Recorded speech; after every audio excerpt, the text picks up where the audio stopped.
since we are discussing the new biography today, Subhash Chandra Bose is a personality who needs no introduction. So the first question and the legitimate question that anyone can ask is, why do we need this new biography? Most of the events of his life are broadly known. He's a famous personality. So what makes me write a new biography? Uh, I have been working in this field, I mean, especially on the disappearance mystery, along with my friend Anuzdhar and other friends of Mission Netaji for the last 15, 16 years. And while we have focused only on the disappearance part, we realized that the general awareness about Netaji's life, his thoughts, his actions, his visions for India uh, is pretty low amongst, particularly amongst the current generation. So we felt that this is something that we need to address, and the two are not necessarily delinked. His life and work, his biographical details, are not clearly delinked from the disappearance mystery, because the answers, many answers to the questions that emerged from the disappearance mystery, lie hidden within the life, his relations with the Congress leadership, his relations with the allied powers and the Axis powers and the global politics and domestic politics, of course. So I decided that this is something that we need to do. So we have been reading, informing ourselves as we worked about the various biographies. There are hundreds of books, but unfortunately, out of the hundreds of books that are available on Netaji, there are four or five books which can be considered decent biographies, which provide fair amount of details. But then I realized, when I read all these biographies, I realized that they followed a very particular pattern, a very set pattern. And this pattern started with his first standard international biography, which was written by Hugh Toy in 19. It was published in 1959. After 1959, the major biography that came, and to many people's dislike, it was a combined biography of Subhash Bose and his elder brother Sarad Bose, Brothers Against the Raj by Leonard Gordon. And after that came Sugata Bose's biography, His Majesty's Opponent, in 2010 or 11, around that time. So I found that most of these biographies, and of course, I must mention, not to forget, it's a very good book, Mihir Bose's The Lost Hero. So these books are good in details. They provide specific details on various aspects of his life, but they follow a set pattern, a set formula, and somehow they are very shy of addressing the controversial questions, the aspects of dispute between him and the leaders of his time, which spilled over into the policy making of free India. He was projected as a person who was a rebel by nature, who rebelled against the Gandhian leadership, went over to the Axis, fought for India's freedom, and depending on the author's viewpoint, it was portrayed as either a mild success or a complete failure.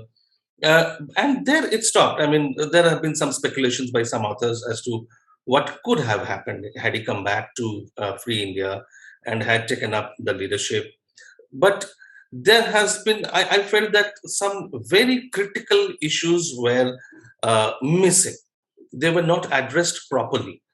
And to give you one example, which I give at every place I give a talk on Netaji's biography, is when we compare the published works of the top leaders. Let's just take three leaders: Mahatma Gandhi, Pandit Jawaharlal Nehru, and Netaji Subhash Chandra Bose. If I take Netaji's active political life from 1921 to 1945, these 25 years, and compare the availability of published works, their complete works or selected works, for these 25 years, the number of printed pages for Gandhiji is close to 30,000. Similarly, for Pandit Nehru, it's about 10,000. Whereas for Netaji, it's only about 3,000. So one tenth of Gandhiji, one third of Panditji. Does that mean that he spoke less or worked less or wrote less? No, not necessarily. He had an extremely busy life, as busy, if not more, than the other top level leaders. He was constantly touring the country. He was networking with the revolutionary societies, other political parties, writing copious letters. So, what happened? I mean, the thing is that nobody has taken the initiative to compile a comprehensive collection of his works. So I started referring to contemporary newspapers, journals, and as luck would have it, because of our campaign on declassification, a lot of files were declassified during the last 15 years. So we could access those as well. Some information came from there as well. Some, if not information, some insight came from there. So these provided much more information. The missing details, the gaps could be filled to a great extent, and some unanswered questions could be answered. That is the purpose of this biography, and it is particularly important for this year because this year is 125th birth anniversary of Netaji, and also, as it happens, the 75th anniversary of the transfer of power. And as fate would have it, both are inextricably linked. So whether it is a 25th anniversary or the 50th anniversary or the 75th anniversary of our independence, it will always also be an anniversary of Netaji. So this is a particularly opportune year for taking up these issues, scrutinizing, and more so because we have been living with a hypothesis, not a hypothesis, but living with an officially sponsored the narrative that India achieved its freedom due to the non-violent movement of Gandhi. So that has been uncritically been imposed on generation after generation. Generation after generation have grown up studying the same line. It's an official propaganda and the same line.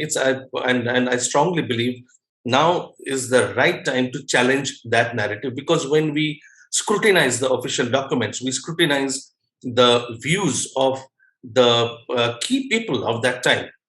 For instance, why the British decided to exit in 1947, the best person to tell us is Clement Attlee. It's not what is written in some government propaganda material. So we needed to go back and relook at the reasons, at the sequence of events. So these two are critically linked. And if you look at the biographies of Netaji, they are written more in a style of a very rushed CV style. I mean, he was born in Cuttack, so then he went to Presidency College. From Presidency, he was rusticated. Then he took admission in Scottish Church College, Scottish Church to Cambridge. From Cambridge, he resigned from the ICS and then came back, joined Deshbandhu Chittaranjan Das, then went to Mandala jail. Then he came back, started opposing Gandhi's line of politics. He was sent to exile to Europe again, became president, quit or was thrown out of Congress, formed the Forward Bloc, and then he left India and formed the Azad Hind government. So these are the broad contours. This is how his life has been, his life story has been told, and as a result, what has happened is over a period of time, people like these icons, they are turned into symbols. So Gandhiji has been turned, due to official propaganda, a symbol of non-violence and truth, Satya and Ahimsa. He is the symbol, the icon. That's the symbol. Globally accepted, domestically accepted, everywhere is the symbol. Unchallenged symbol, sadly. Pandit Nehru has been turned into a symbol of democracy. He is the poster boy of democracy in India. But for Netaji, he has been within India. He has been turned into a symbol of a military leader who wanted to throw out the British Raj by violence. That is the symbol that he has been turned into. But outside India, globally, particularly in the Western liberal democracies, he has been turned into a symbol of Axis collaborator, Nazi collaborator.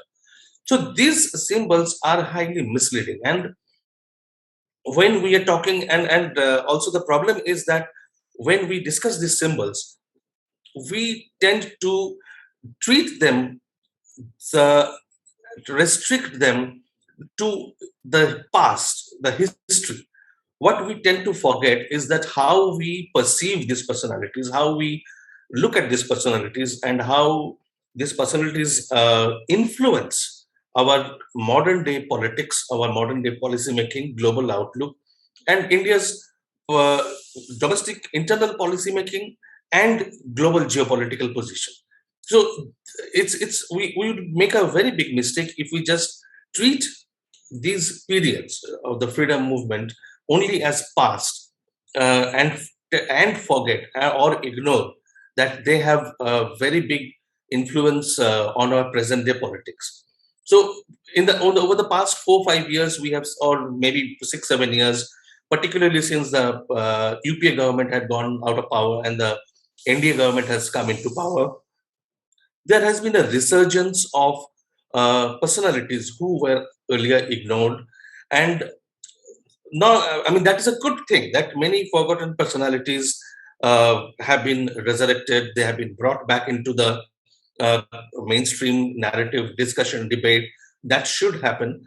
But at the same time, in the rush to displace certain disliked or unwanted icons, some other icons have been put in place which might not entirely be the correct way to go about. I mean, because there is also an element of uncriticality. That uncriticality is not good. I mean, to replace the old uncriticality with a new uncriticality is also not something that you would want, anyone would want. So we need a very vibrant debate, discussion, and divergent points of view to keep talking about this and revise, review, revisit the old narratives and try to find out the truth from the different divergent strands that are available to us. So my intention is not to lecture you on Netaji's life, because firstly, within a limited span of time, I can only give you the broad contours, the broad outlines of his biography, and that is not my purpose. And I would rather, and in this limited scope, I cannot get into all the finer details. So I would rather have, a discussion format where we take up issues or we take up questions and try to find out the various aspects of his life.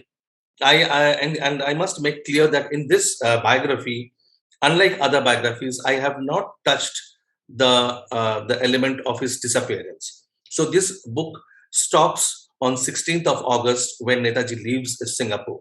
I have not gone into discussing the disappearance. That is a subject which deserves an entirely separate treatment, and we will do that at a later phase. We have already written 2 books. Anuj has written India's Biggest Cover Up, and Anuj and I have together written Conundrum.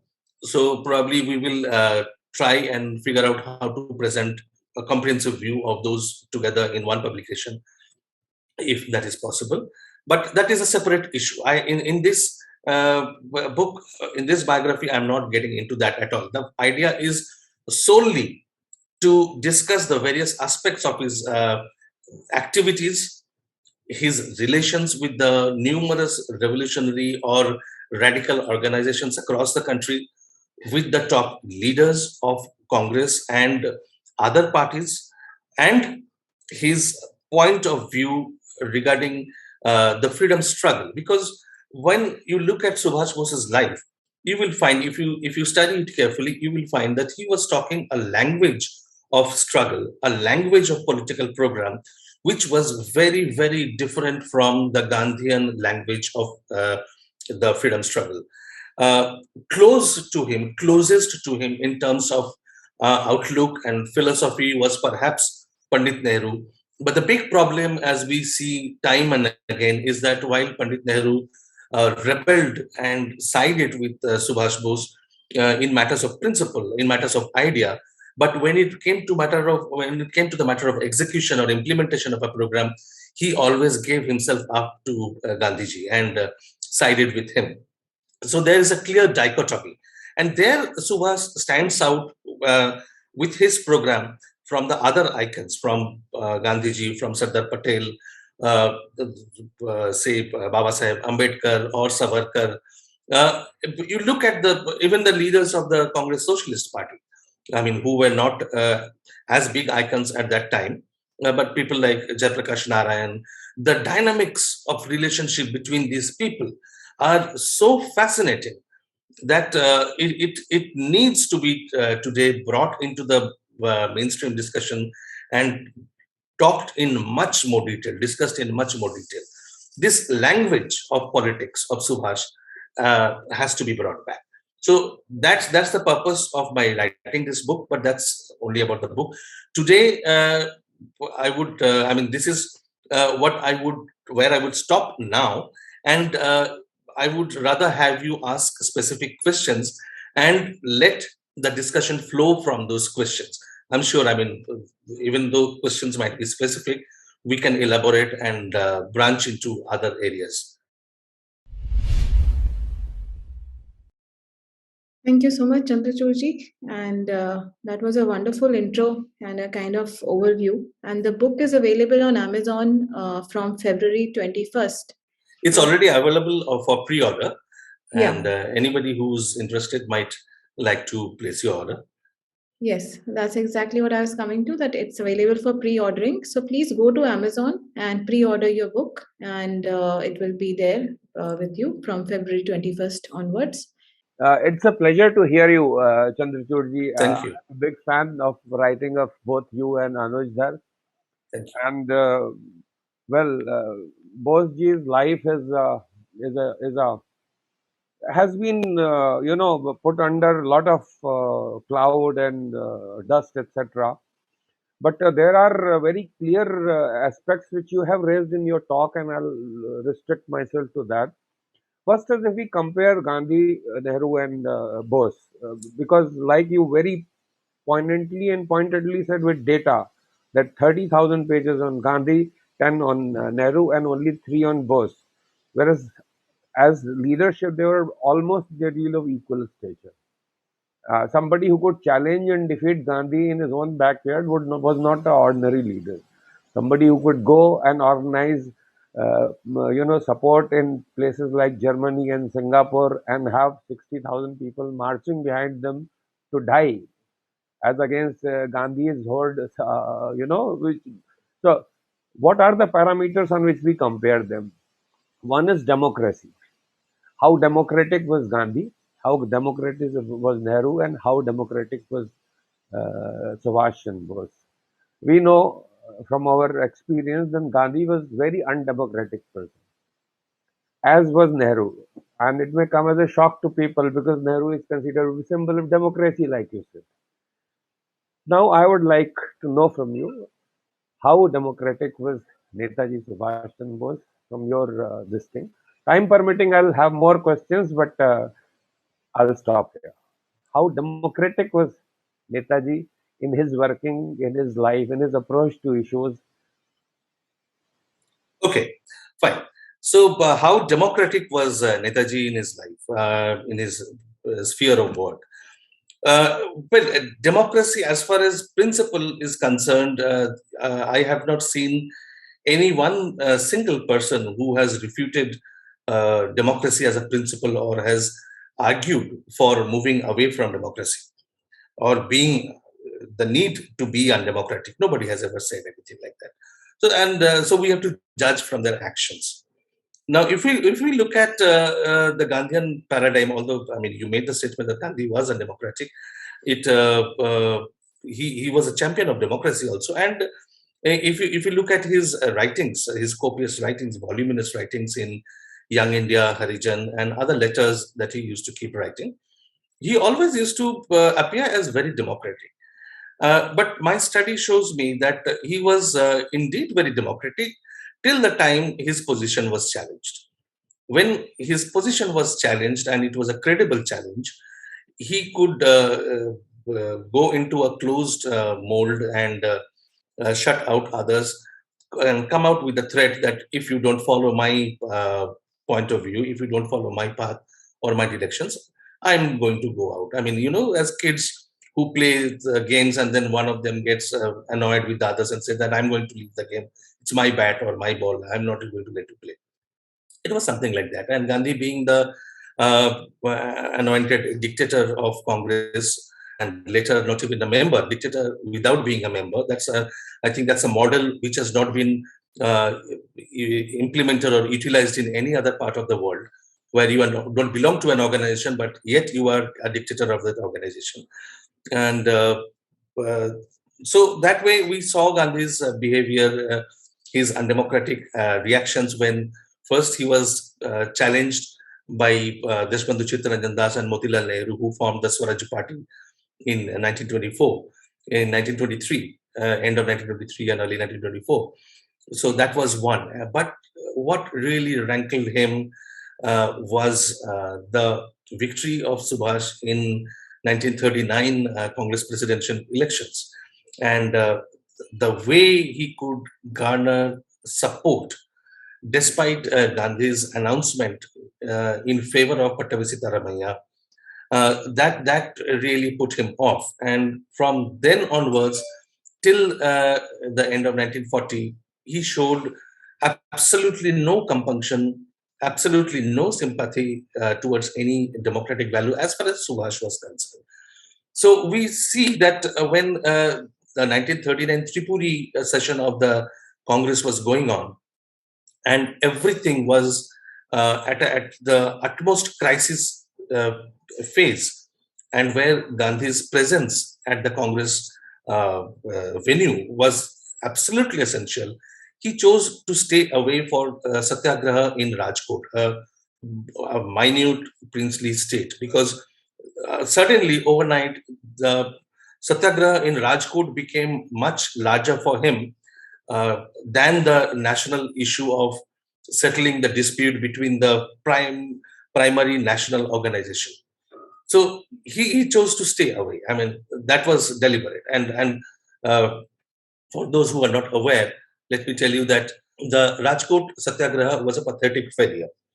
He never could get the terms which he wanted, and he had to come back empty-handed. But these are the things that make Subhash stand out. Now, there are two phases of Subhash's political life. One is as a politician within India, in the domestic sphere, where he was constantly negotiating with other organizations. And the second phase was as a statesman operating within the time of in the time of war. So they are very different circumstances, and he cannot be judged by the same parameters for these two periods. Whatever the phase of struggle was when he was in India, from 1921 to 1940, at least it was not wartime. It was the freedom struggle was going on. There were many movements, and various other forms of movements were coming up, and he was talking with a lot of people, a lot of organizations, with the Bengal's revolutionary organizations like Jugantar, Anushilan. He was dealing with the conflict between the two. He himself was in a conflict with with other leaders in Bengal, like Jatindra Mohan Sen-Gupta, who was challenging. Each of them was challenging the other's position within Bengal, and he was negotiating with the Hindustan Socialist Republican Army, the Kirti Kisan Party. He was trying to found a base in southern India, where he was touring and contacting, getting into programs of mass contact. And so we see that Subhash as a person was someone who would listen to everybody, give everybody the space to express their views. He would never snub anyone. He would not make anybody feel small, whatever their opinion was. And obviously he would not accept everybody's views. It was that would not be democracy, that would be chaos. But he would keep in mind the different points of view while making a decision. And when one of the biggest indicators of if we call it a democratic index of an individual, is whether he is amenable to changing his views. And we see Subhash quite flexible in that. He would not make any compromise as far as principles were concerned. But when matters of strategy, when matters of political action were concerned, he would uh, he would be amenable to flexibility, to adjustments in his programs, and to change them according to the demands of the situation, according to the demands of his colleagues, and and reorient, re-strategize. So that, I guess, was one of the indicators of his being democratic in nature. And inherently, that came to him inherently. That was his inherent nature. He had, I mean, it has been alleged that he had an authoritarian streak. What I have found is that authoritarian streak, that allegation or that perception has come because he was a person of extremely strong opinions. And once he, after deliberation, after proper consideration, he formed an opinion, or he formed a line of action, devised a line of action, then he would not budge. So that a certain amount of strong-headedness was there. But did it make him anti-democratic? So what I was saying is, we see in the during the war period, when he had more power concentrated in his hands, how did he treat his colleagues? I mean, you have to keep in mind that both in Germany and Japan, the people around him who were forming the nucleus of the government were much smaller to him in stature. This is not to demean any of them, with all due respect, but his stature was far bigger than any of those people around him. But not a single person has come forward ever with the grudge, with the complaint that they were treated shabbily, or that they were not given due consideration, due respect. So, I mean, one of the examples I would give you is when the debate came over to call him Netaji. In Germany, in Berlin, in the Free India Center, he had a set of colleagues who had known him from a long time, and they were closer to him in age. So they were very hesitant when it was made by certain uh, over enthusiastic officers in the Free India Center that it should be mandatory to call Subhas Netaji. They felt very uncomfortable. They did not voice their objection, but it was apparent, and Subhas could spot that hesitation, that uneasiness, and he himself intervened and said and made it clear that it was not compulsory, and they were not forced to call him Netaji. So people like Girija Mukherjee, who were closer to him in age, who had known him for a long time, they were free. I mean, they were impressed by the personal warmth that he exuded, and people flocked around him because of the personal warmth. Any undemocratic or authoritarian person would command, would dictate, would pass diktats, and make rules which had to be followed. Subhas was a disciplinarian. He was of strong opinion, but he would never force people to follow his own way of thinking.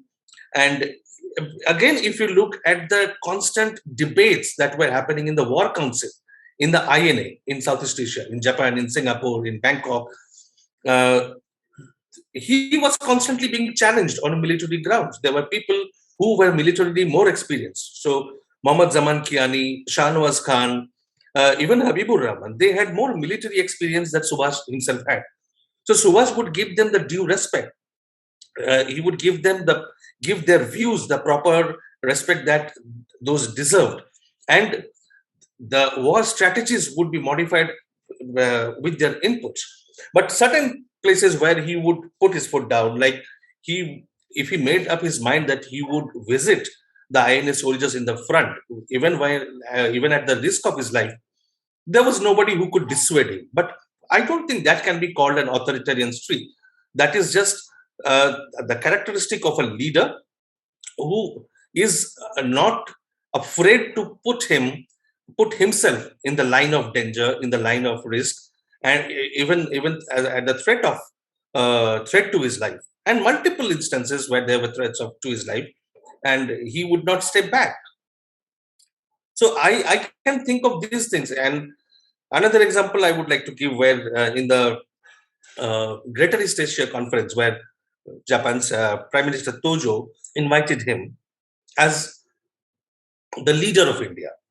So he refused to participate as the leader of India. He said, "I am not the elected leader of India yet, so I will be there as an observer. I will represent India."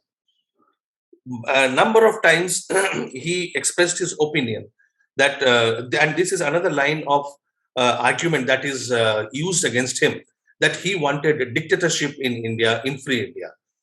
Now, he had a very clear opinion, which he never kept secret. He always talked about it. He said, once India becomes free, with all the social evils that we have, with the level of illiteracy, with the level of, with the pathetic state of public health, with the agriculture being in shambles, we need a very strong central government for a few years to put things in place.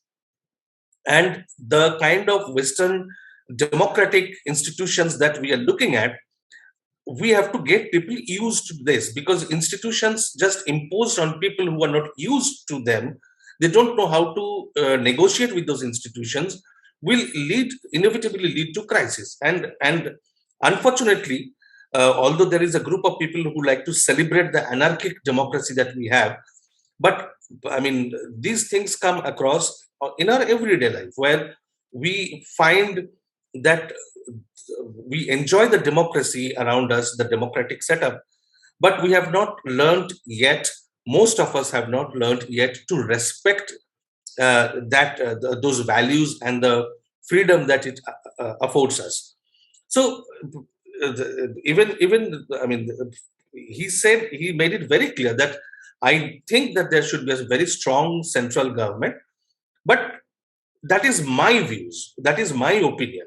When we go back to India, when the Britishers are out of India, when India has to set up its own government, it will be entirely up to the people of India to decide what form of government do they want. I can only keep my views in front of them, but I am not going to impose it. I cannot impose my views on anybody.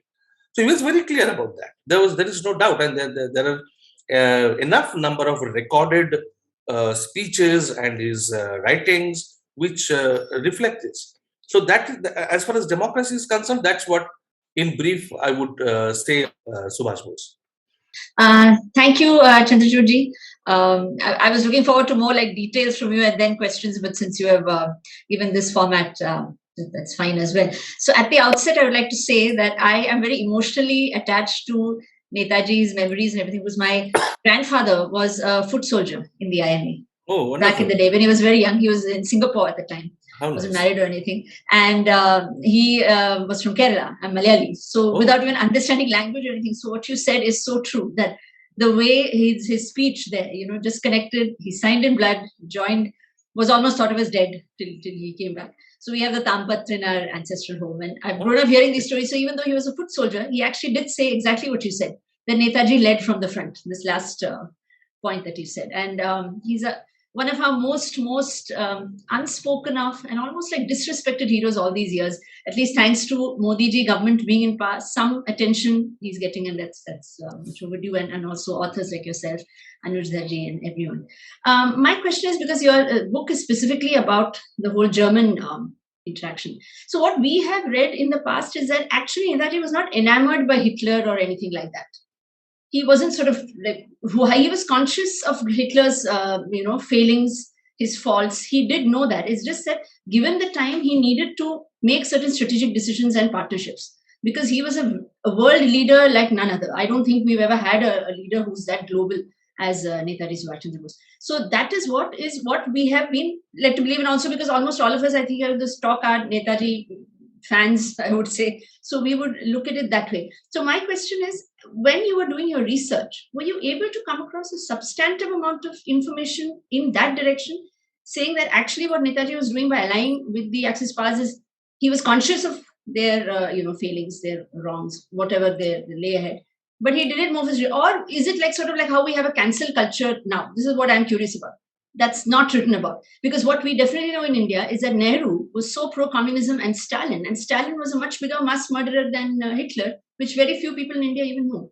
So were you able to get a substantive article, Fisher? If you really Yeah. That's an interesting question and a very pertinent one, because when I was doing my research, I found so much anti-Nazi sentiment amongst the intelligentsia, and organized anti-Nazi, anti-fascist sentiment amongst the intelligentsia. So newspapers and magazines of those times are full of criticism of the Nazi and the fascist powers. So the question bothered me for a very long time that, I mean, it's not possible that Subhash Bose wouldn't know this general opinion. Whatever the opinions of the masses were more, they treated politics even then as they do now. It's more like a football game. My party is winning, your party is losing. So that's the matter of bigger issues go to the background. But whose party is winning, who you support, whether that party is winning or not, it takes the forefront. So the masses were, of course, elated when the Germans and the Axis powers were winning. But the intelligentsia were talking a different language. Authors, philosophers, bureaucrats, even political leaders, they were talking a different language. And for a pretty long time, from the mid 30s, the opinion against fascism and Nazism had started hardening in Indian in the Indian press. There was no electronic media at that time, but in the press, it was hardening, and people, leaders, and thinkers were taking a very, very rigid stand against these powers. So the question which bothered me is, knowing this very well, why would Subhash take a step which would alienate him instantly from the entire range of these intelligentsia and political leaders? That would be akin to political suicide, and that would be a step where it would show him as a person who didn't care what others were thinking, and would just go ahead with his own thoughts blindly. But then, as I went deeper into the research, then I figured out that Subhas had actually no plan to go to Germany. Germany didn't even feature in his plans when he was planning to leave India. He left India finally in January. On this date, today, it was discovered that he has left India. Not it was not discovered today, but it is the day when he left India. He left Calcutta. Uh, he had been planning his exit, his escape, for the previous 1 year, and that is another characteristic of Subhash. He was a meticulous planner. He would not do he would not take any step impulsively. So he was planning for the previous 1 year, talking to people who had his confidence, to a very small group of people, working out the modalities. And from the very beginning, his plan was to go to Soviet Russia. And you will read in the book how emissaries were sent and what happened. You will get some details there. I have not gone into too much of detail, but the overall broad details you will find: who were the people who he was consulting, what kind of planning they were doing, what kind of logistics they were preparing, and how it all happened. But the key point here is that to go to Germany was a matter of compulsion. He was helpless. In Kabul, when he reached, despite very, very hard efforts, the Soviet embassy there did not let him in, did not let him or his associates who were trying to negotiate. Those were people of Kirti Kisan Party, which was an offshoot of the Communist Party, not part of the Communist Party as such, but they were all ideologically aligned with the Communist Party and had direct links with Moscow. So Moscow actually didn't open the doors, and Subhas had sent an emissary to Japan to talk. Think of the convoluted way. I mean, you will find more details in the book, and this is fascinating part how he was planning this 1 year of planning. He sent an emissary to Japan to talk to somebody in the Russian embassy in Tokyo, So that person also came back, and things were not shaping up. So he just left. He left and wanted to take the help of the Russian embassy in Kabul and go to Moscow. And when that did not materialize, it was the Italians and the Germans who opened the door for him. And Subhas had made up his mind that he had to leave India. Can you imagine that, going up to Kabul and failing to achieve his primary goal, and then coming back to Kolkata thinking that, oh, it didn't work out? Probably a person like any of us would have done that. It didn't work out. नहीं हुआ तो नहीं हुआ, क्या करें? Let's go back. He wouldn't do that. I mean, that's the caliber of the person. He had, and instantly he had a plan B developed, and he took up the opportunity that presented to himself. He grabbed that opportunity and proceeded with that. And in such short time, he was prepared with his plan, so that when he met the Italian ambassador, the Italian minister, as they used to call in the legation, Pietro Coroni, he presented a detailed plan as to what exactly he wanted to do. And Coroni was so impressed with his plan that he said that if we had this man a year back when the war had started, we could have achieved so much more. So he has left his home, he is leaving the country, he is planning to go to place A, but that A doesn't materialize. There is an opportunity to go to place B. He grabs that opportunity, but instantly he is ready with a detailed plan. And that plan works. That plan clicks with the Axis powers. They let him in. Moscow gave him the transit. He went through Moscow to Berlin. In Berlin, he didn't have time. I mean, he just landed up. He was given some facilities because he was a national level leader, but there was no reason why the Germans would entertain someone like him, because the Germans were not. I mean, they saw him as an opportunity to go against or threaten Britain, but that was it. He had no more value for the Germans. Why would the Germans give him any facility or help him in his cause? But then the discussions that he had from the day after he reached, after such a difficult journey of 3 months, and they all saw the merit in his plans, and that is why the German foreign ministry started giving him all the facilities.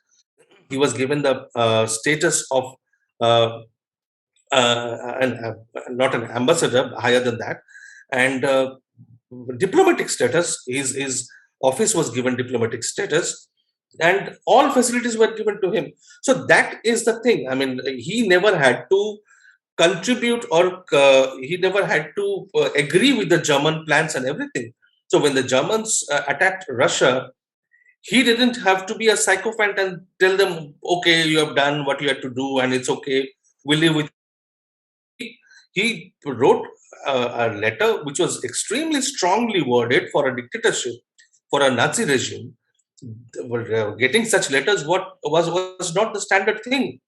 He said that you have done a blunder and you are going to lose all support that you had, all the political support that you had in India. Your political capital is going to get destroyed in India. And because Russia has Indians have a soft corner for Russia, and your attacking Russia is not going to be taken well. So, but this was not Subhas's first interaction with the Axis powers. When he was in exile in Europe from 1933 to 1936, he dealt with them at the highest level. He met Mussolini at that time with the German foreign officials. He was constantly interacting. And given the racist attitude of the Germans, he was taking up issues against them. He was publicly protesting. He was writing letters of protest to their higher officials. He was making public statements and organizing the students in different European countries to ensure their safety, to ensure their well-being, and he was not always friendly towards them. He wanted their cooperation, no doubt, but when it came to matters of morality, ethics, principles, he would take a firm stand. He would never compromise on those things. So, but to answer your question, that's the core point, that he never had any plan to go to Germany. We know that Netaji took help from the Axis powers. So, if in World War II, if the Axis power were to win, suppose then what kind of relation would Netaji have with someone like Hitler, who was someone not a very big fan of India? Then Japan is there, Italy is there, and we also know that in India, the communalism of the communal forces were at their peak. So how would he come? Let we assume that he becomes the head of the state. How would he bring everybody together? Then there are Dr. Ambedkar is there. He will come with his demands. So these all demands are there. What was his plan of action to this communal electorate is there? Then these all things. How would you manage these things, international and domestic? Okay, I mean, your question is a bit mixed, so let me separate it. First thing is, you said he took help from the Axis powers. So what would happen after India became free? How would he deal with those Axis powers? Correct? Okay. So yeah, that's a bogey that is created, and I'm not going to give away one crucial bit of information which I've included in the book. That would be a spoiler, and I will hold that suspense for you so that you read the book. But this thought, this line of argument that, oh, if the Axis powers won and Subhash became the head of the state, then India would be under the thumb of Japan and Germany, and it would be a massacre. Let me tell you that this much, that this idea was planted. It never came out of the brain of any Indian. Now, who planted it and with whom he planted, that is the suspense I will hold. I will not give it out. Deliberately, I am not going to give it out. But there is a history towards it. It's a question which appears very logical today, but it was a question that was planted, that was cultivated to neutralize Subhash's activities. And it was done very thoughtfully. So, but to answer your question, since it is a question, there has to be an answer. The thing is, the answer to that question lies in two more questions, or just one question combined, is did the Germans or the Japanese have any plan to occupy India? The question would only then arise that if Japanese and the Germans won the World War and Subhash became the head of state, then there would be a huge problem. Only if they had plans to occupy India or keep India under subjugation. I have not been able to come across any such information, and I have come across evidence, hard, strong evidence, quite to the contrary, which I have presented in the book. And that is another evidence which has not been used by anybody else earlier. And these evidences clearly point out that the Germans, neither the Germans nor the Japanese, had any intention to occupy India, to attack India or to occupy India. The Germans had plans around Afghanistan because that was an area which was crucial to the strategy. The Russians were a big power there. The Brits were afraid of Russian war activity there. And when the German and Russians were collaborating, Germans wanted to have some advantage, some say there. And obviously, to instigate the freedom movement inside India, the Germans had some preliminary basic plans and they were working on it. After Subhash reached, he accelerated that program for work in Afghanistan area to mobilize support, his own network of support, and empower them, give them publicity material, give them wireless kind of stuff and other equipment and machinery, which they could use to create an uprising in the country, particularly within the Indian armed forces. Now, as an aside, I would like to highlight this, that Subhash had raised two armies, the Indian Legion in Germany and the Indian National Army in Southeast Asia. So these were created out of Indian prisoners of war, and they were also fighting against the Indian army, which was largely Indian people. But if you look at Subhash's speeches, his writings, his activities, you will find that although he was fighting with the British Indian Army, he never uttered a single critical word against the Indian soldiers who were fighting for for the British Indian Army. Not a single word. I mean, he could have easily called them names, but all his verbal attacks were directed towards the generals and the top leadership of the British Army, not the ordinary soldiers, because the ordinary soldiers were for him always in the wrong place at the wrong time. They were to be brought over to his INA. So he would never demotivate, demoralize, or call them names, or say anything that would show them in a poor light. So that was, that was just an aside. But that was the first part of your answer to the first part of your question. And the second part is, what would he have done with so much dissension, so many different strands of thought in a free India, within India? It's difficult to say. It will be speculation, and I don't think that would help anyway. We can go into informed speculation. So I have one chapter in the book towards the end where I have tried to figure out what would have happened if he came back. So I have tried to paint different scenarios there, depending, based on the actual political developments and the political ideologies of those who were in power.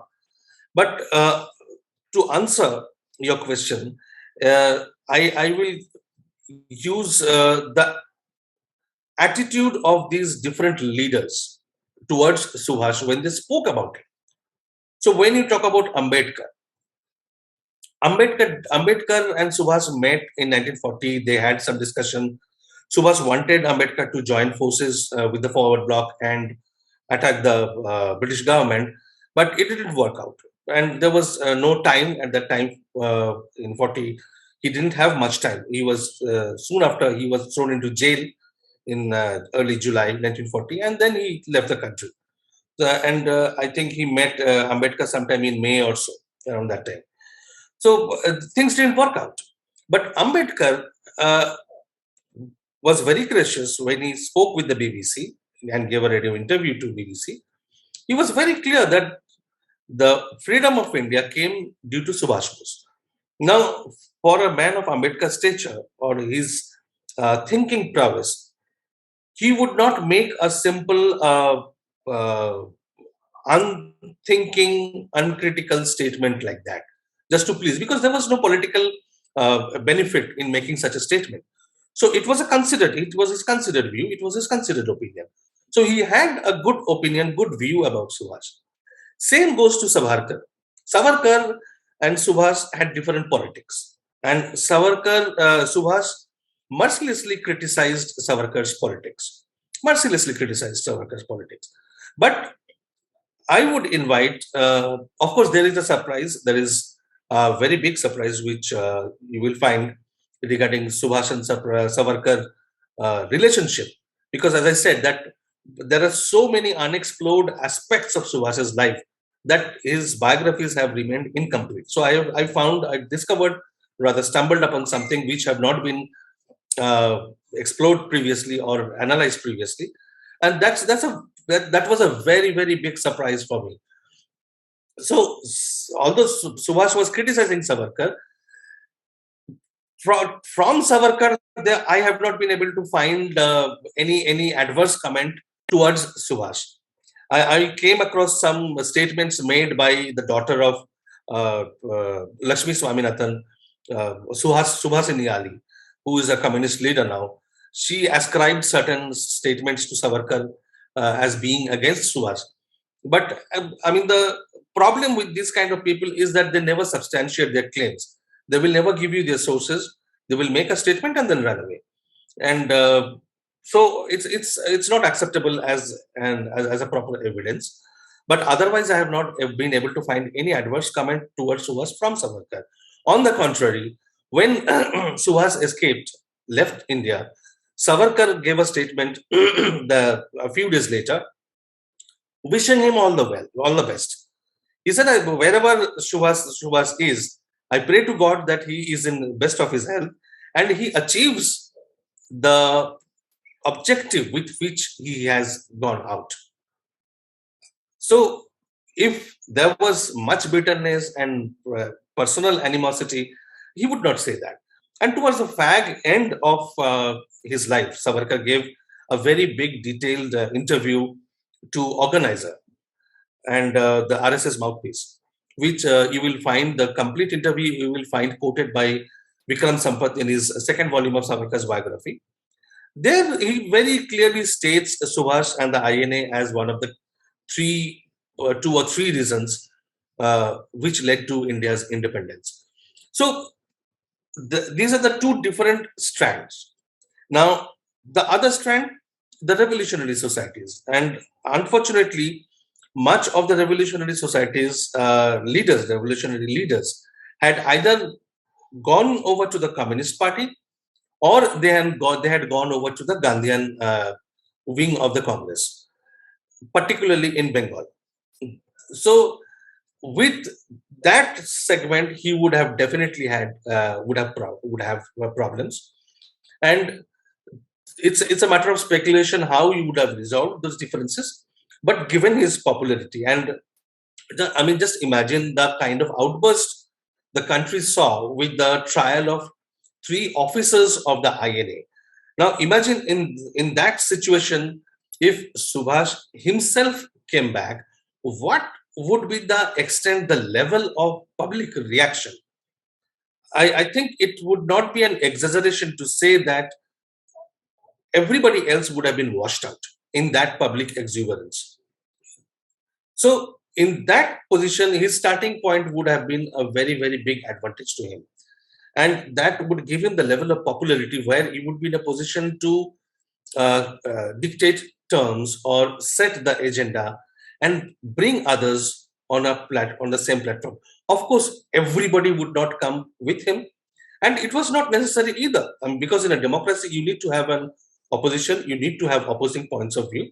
So there would be camps, political camps, and I think that's perfectly normal and natural. Even for Pandit Nehru, there were separate different oppositions. There was Rajagopalachari, Kripalani, all went against him. There was Ambedkar against him. There were the communists against him, and other leftists who were sometimes with him, sometimes against him. So that's a perfect natural setup. It was not required for Subhash to bring everybody to his point of view and lead as the dictator. That was not the idea. The idea was to take India's development to a higher level, and with his command, with the popularity that he commanded, with the vision that he had, I believe that would have been a better alternative to what we could see.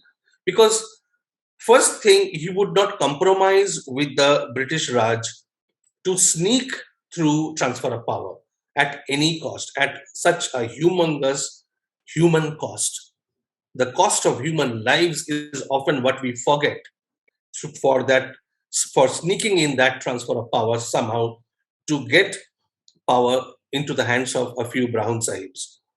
That he would not do. So obviously there would be a significant difference. His outlook towards military forces, towards armed defense, towards scientific development were very, very well established. For that, I would request you to read his presidential speech at the Haripura Congress of 1938. I mean, things that he talked about in 1938 are relevant even today. And in today, it means I'm talking as of today, 2022. So, I mean, in 1938, that man was talking about removing the indebtedness of the farmers as crucial to improving agriculture. So 1938, he is talking about increasing productivity of the crop yield. So, and in 2022, unfortunately, we are talking about the same things. So how much has changed? We are very happy with whatever has happened. But the fundamental, the core issues, we are still struggling with them. So that, I believe, there would have been a huge qualitative difference had he been at the helm of the country when India would become free. So, firstly, I want to really congratulate both you and Anuj Dhar for the tremendous work you have put in Conundrum. I have read almost half of it now. Okay. Looking forward to your next book, this upcoming book. So my question is about the Tripuri Congress. And in the Tripuri Congress, and actually it is two questions. So in the Tripuri Congress, there was opposition organized to Subhash Bose's presidency by the Gandhian wing. And one of the prominent leaders was Sardar Patel also. A few years just before that, Sardar Patel and Subhash Chandra Bose had fought a court case, very bitterly fought court case, which was all over the papers and everything, because Subhash Bose had legally inherited all the property of Vittal Bhai Patel, and Sardar Patel was not at all happy with that. So, in the context of this, can you tell like what role Sardar Patel had to play in the ouster of Subhash Chandra Bose from the Congress, and just connecting that to the present times, because the current dispensation of BJP has sort of appropriated Sardar Patel in a big way. Do you think this element of conflict between Patel and Subhash Chandra Bose is what is keeping them from divulging all the details about Subhash Chandra Bose after 1945? Okay, very relevant question. Yes, I mean, as you said that Subhash and Patel had fought a very bitter court case, but that was not long before the Tripuri Congress. In fact, the case was instituted in the Bombay High Court the day Subhash's election was announced. So it was not long before. There were subcurrents which are important to keep in mind. And Sardar Patel had a very, very strong dislike for Subhash, and that's something historians and biographers usually try to paper over it, because they don't want to show we in India, our historians have a very strange streak in them where they tend to move away from unpleasant things. They don't want to talk about difficulties, problems, and as a result, I mean, just because you ignore them, the unpleasant things don't go away. They come back to bite you harder and in different formats, and then they become unmanageable. So, I mean, one of the things that I have tried to do is to move away from the Gandhian paradigm of circumlocution and beating around the bush to Subhash's paradigm of looking the facts straight into the eye. And that is, I believe, too, a very stark characteristic difference between the two great men. And that's something that is essential and needs to be done in practically all fields of history. And that reminds me, I mean, as an aside, again, a diversion, but this point was very interestingly debated between Vikram Sampath and Shashi Tharoor in one of the literary fests. And I believe, my take is that whatever the unpleasant incidents and events that lie in our history, you have to deal with them straight, directly, and you have to look at them in the eye and deal with it, learn to live with it. Otherwise, they will keep generating conspiracy theories and wrong ideas. So the fact is that Patel did not like Bose. That is a fact. Now deal with it. You cannot put spin on facts and try to put reality in a different format.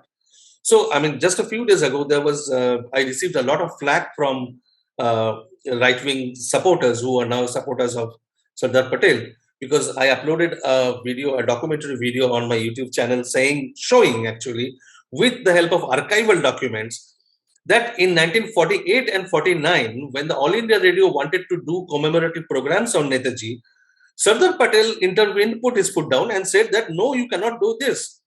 There will be no program on Subhash. So in 1948, there was so much opposition from Bengal.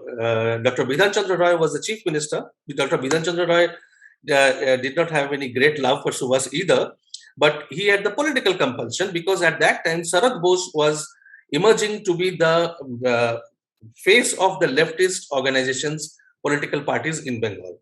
And he was putting up a stiff challenge to a very unstable Congress government. The Congress had a huge majority, but there was so much infighting There was the first premier of Bengal, Prafulla Chandra Ghosh, who was unceremoniously removed. Bidhan Chandra Roy was instituted in his place. There were other power brokers, power grabbers, and ambitious people who wanted their share. So Congress itself was in a disarray. Nehru himself was very displeased about the whole affair of Congress in Bengal. Bidhan Roy was struggling. So he had to take a very public position, and he had to go against Patel and say that no, this needs to be done. So actually, Patel had to give the go ahead at the last minute in 1948. And what happened is Dr. B.C. Roy went to the All India radio station, Kolkata, and gave a speech on Subhash Chandra Bose. So that was the face saver. The same thing was repeated in 1949. And Sardar Patel gave the excuse that no, as a government, in government institutions, we don't allow hero worship. Of course, Gandhiji is a different matter. Of course, I mean, there can be a speech or two about Pandit Nehru and all, but otherwise there will be no hero worship, so no program. So again, B.C. Roy had to step in. The governor of Bengal, Kailashnath Katju, had to step in.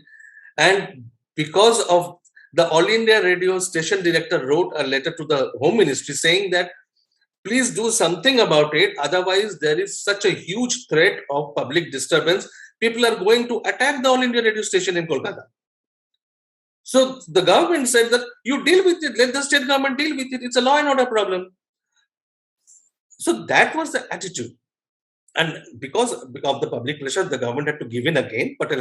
By that time, Patel had left the Information and Broadcasting Ministry. It had gone to a different person. They had to give in. But this was constantly the attitude of the Gandhian leadership. They could never forget the humiliation of 1939. They did not want Subhash, and Subhash forced himself on them. And he became such a thorny problem, they did not know what to do with him. And then, to make things worse, he goes out, forms two armies in two different continents. That army comes back.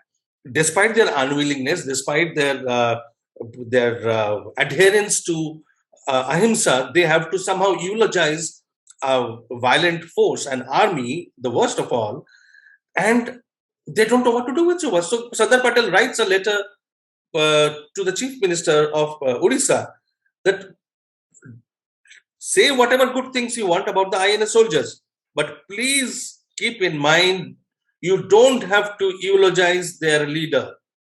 These are all published letters. So, I mean, deal with it.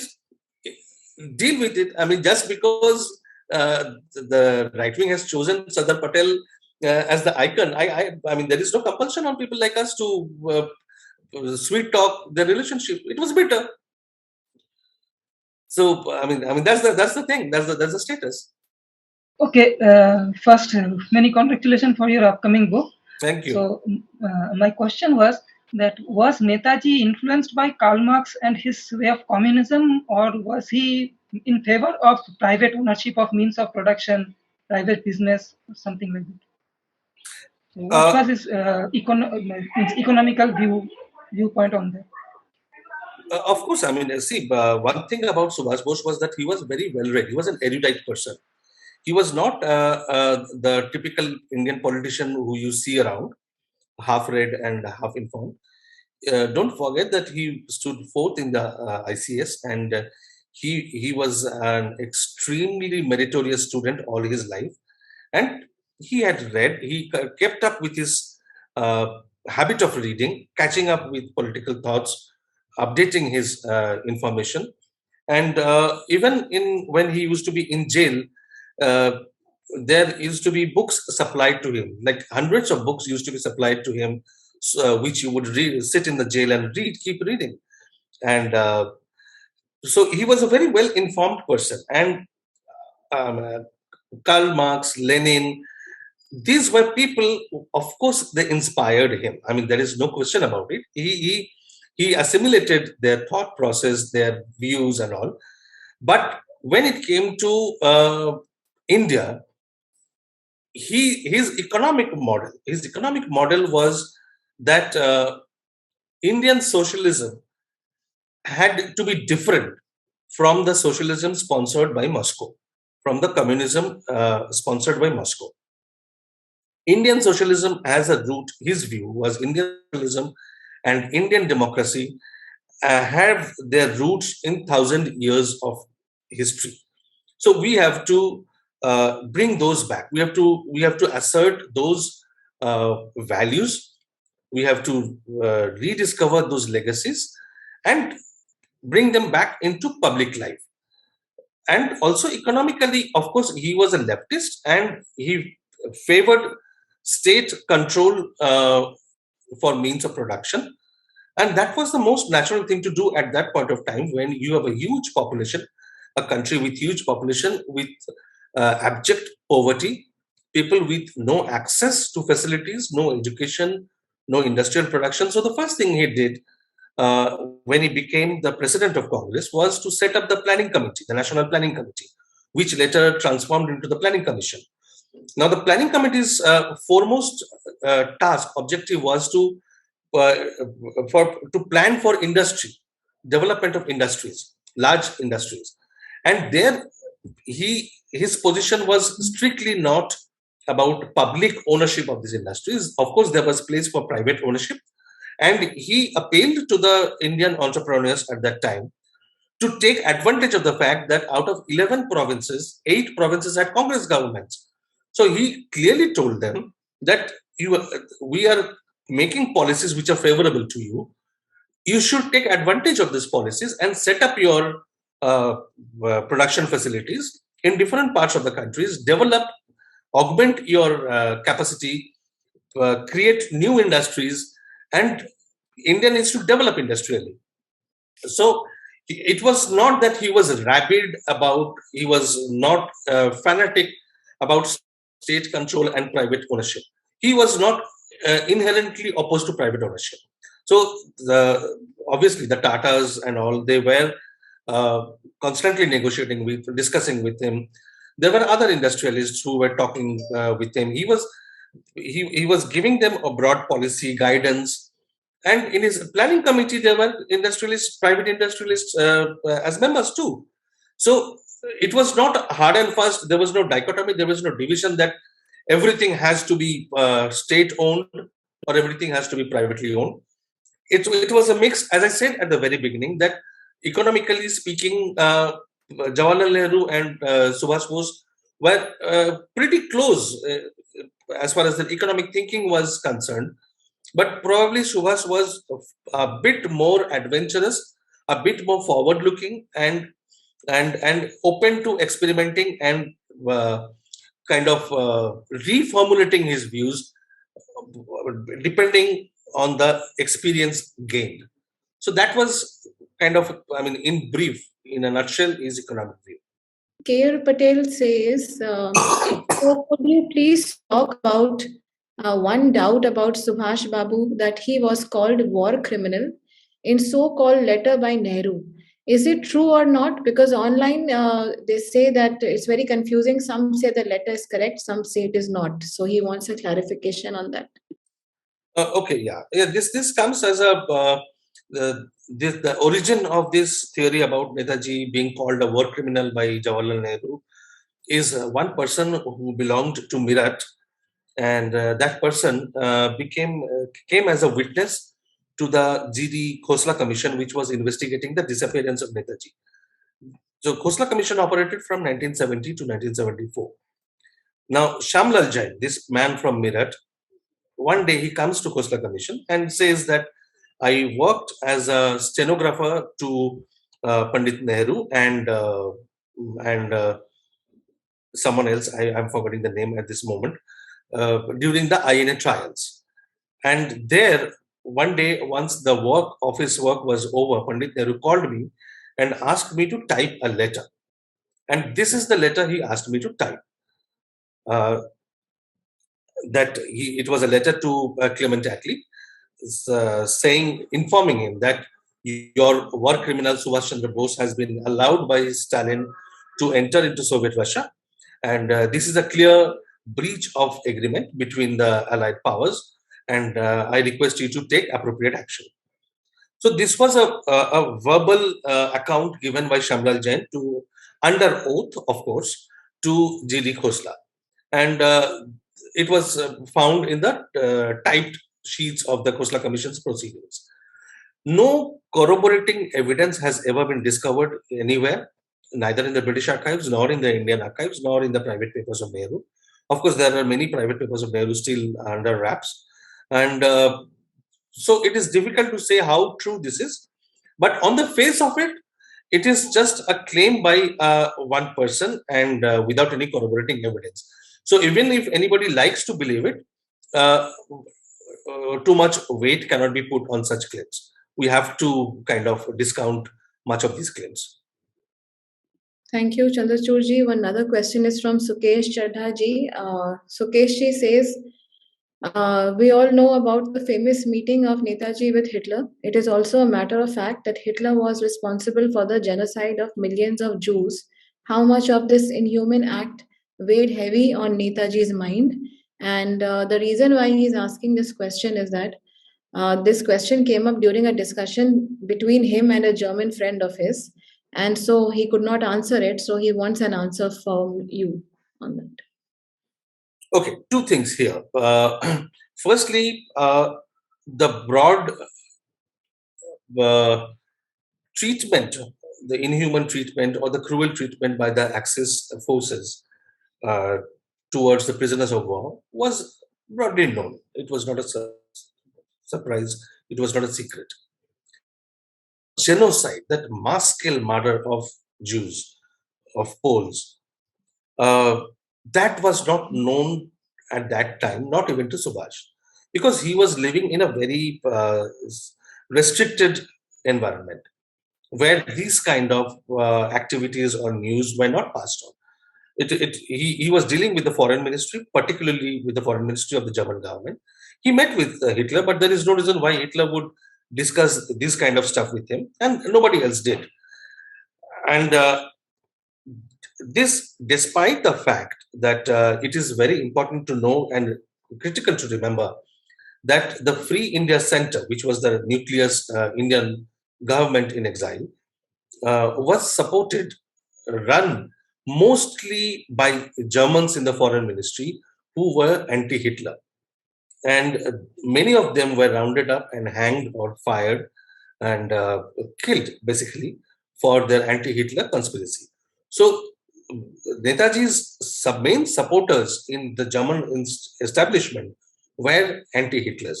Of course, he was interacting with all the top leaders. He was interacting with regularly with Ribbentrop. He was interacting with Himmler, and they were helping him as well, but at the individual level.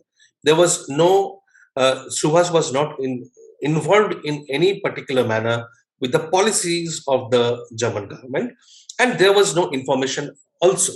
Even the other countries did not know until much later what exactly was going on. These were not open operations. It's not as if that the German government were doing this under open public scrutiny or these were being reported in the newspapers. There was no way to know, and it did not reach Subhash at all, as long as he was in Germany. Having said that,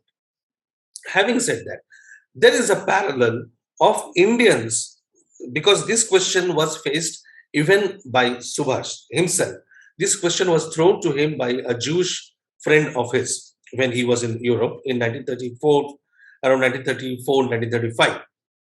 And that lady, Jewish lady, a Jewish couple, they asked him point blank that why are you even interested in negotiating with these powers, the fascist and the Nazi powers, knowing that they are going to torture so many people. They are racist, basically a racist regime and all.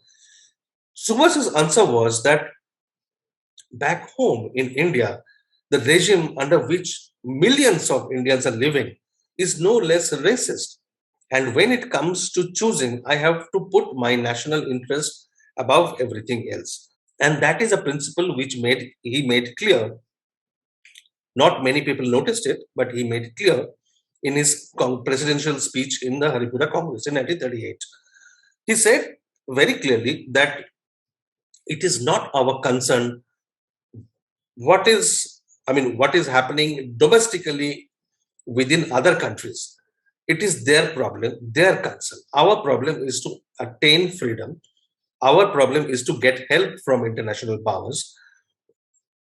Just as we don't want any foreign power to come and meddle in our internal affairs, we would do better to keep out of our ambit moralizing about internal affairs of other countries. It is their problem, not ours. We have a much bigger problem, and let's deal with that first.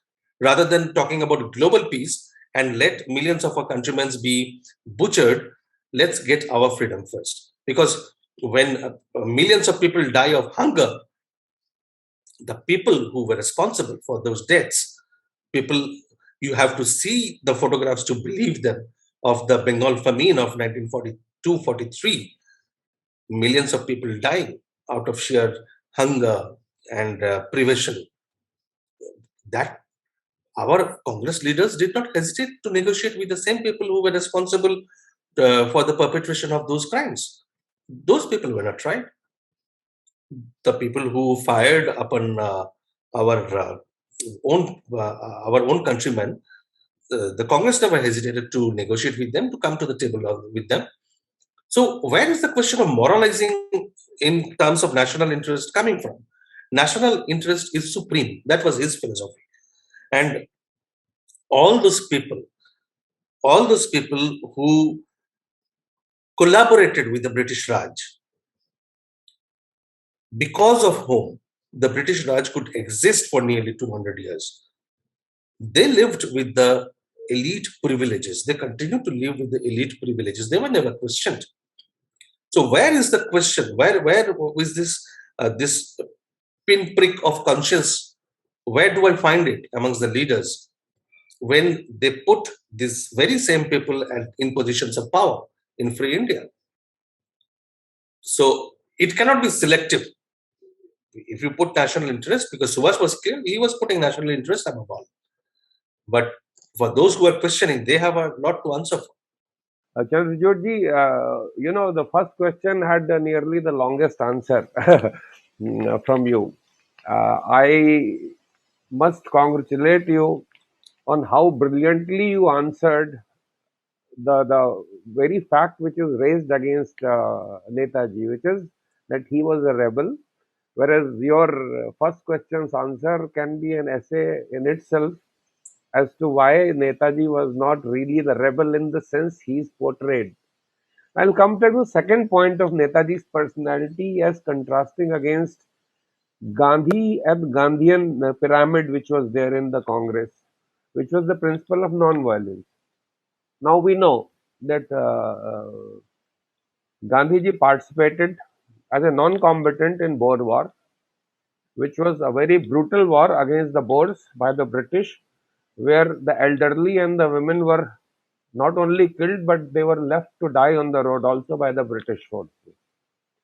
And he was there supporting British at that time, even if it was a non-combatant war. Second is, in the First World War, Congress under leadership of Gandhi, and by this time Gandhian coterie had taken the control of Congress by and large.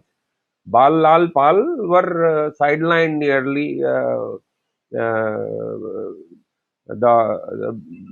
Bipin Chand Pal was already dead. Lala Lajpat Rai was killed. No, Bipin Chandra Pal was alive. He was alive. Okay. So maybe I'm not having my facts pat, but they were definitely sidelined. And nearly 90,000 people were killed, Indians, soldiers who went and they were killed. Another similar amount, in thousands, something like 60, 70,000 were killed in World War II also. And 26,000 of INA were also killed. Now, this is the biggest contradiction when it comes to, giving your verbal support to something versus conceding the principle. Mahatma Gandhi is famously on record saying, "My life will be my message." Now, when we see his life with respect to this aspect of non-violence, whereby he was not ready for a violent struggle for India's independence, he was ready for a violent struggle in the British cause against the Germans. So this is something which I find deeply contradictory. And in this aspect, portraying Netaji as a person who supported violence is also deeply flawed. So I would definitely like to hear your views with respect to this also. Yeah, you're right. You're right, and that's one of the examples of double standards that have been applied to Netaji in Free India, and that has been done to maintain the supremacy of the Gandhian narrative, which is very useful to everybody concerned, especially those in power.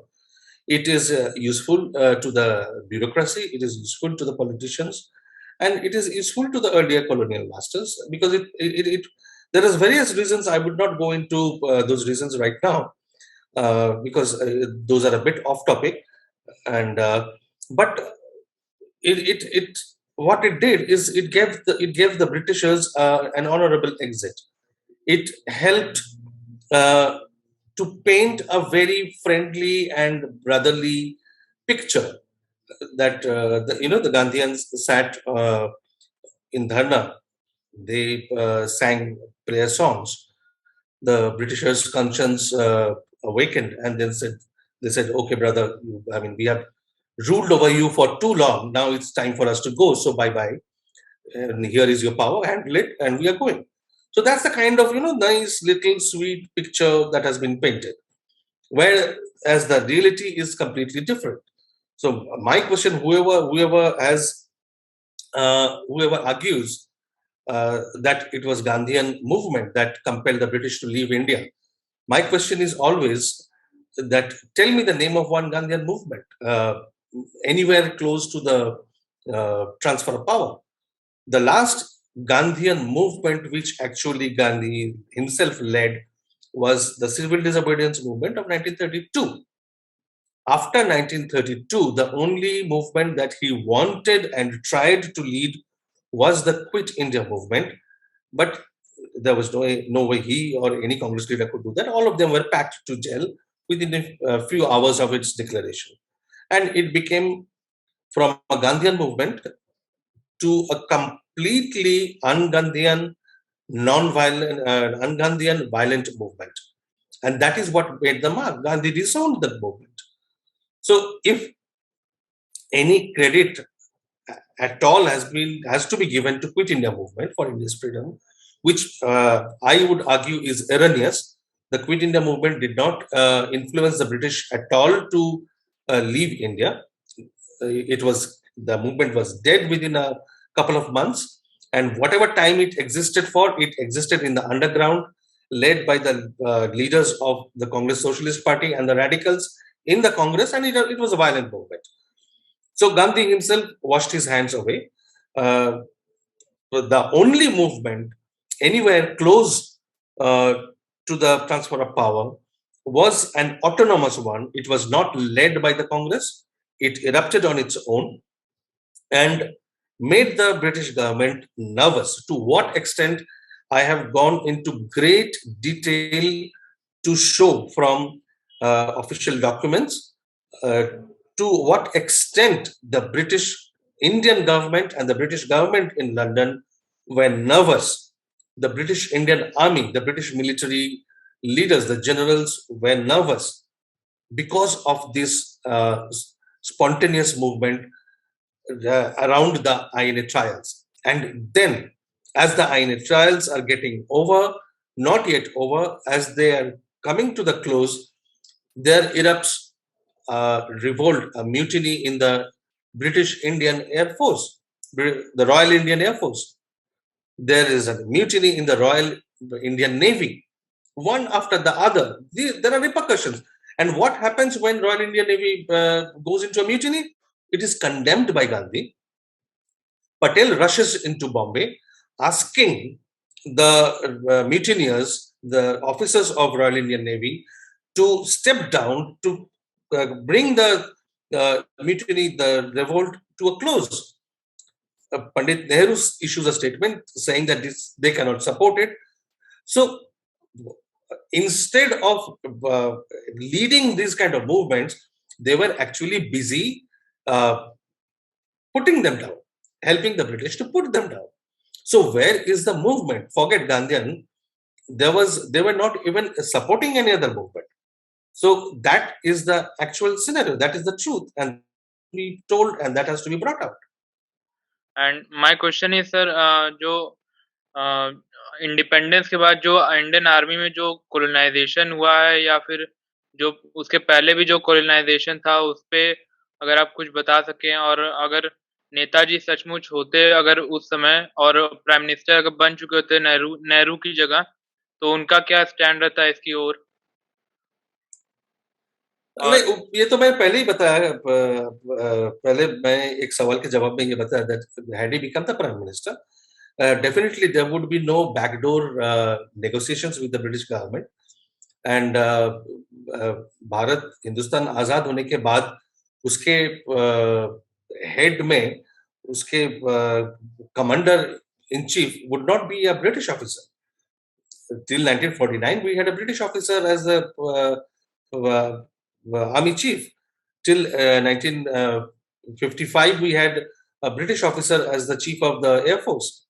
Till 1958 I think we had a British officer as the chief of the naval forces. So ये तो unthinkable. This would have been unthinkable under Subhash. And obviously the second thing is that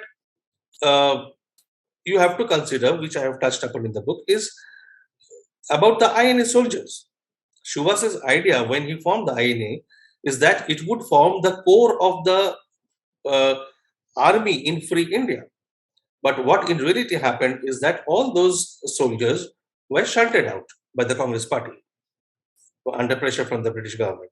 So they were never given any appointment in the army except 1 or 2 persons. They were never given an appointment in the army, which incidentally Pakistan did. Pakistan appointed them back. Pakistan took them back in the army. And Kiani and Habibur Rahman, they joined back the army. It was an opportunity for them.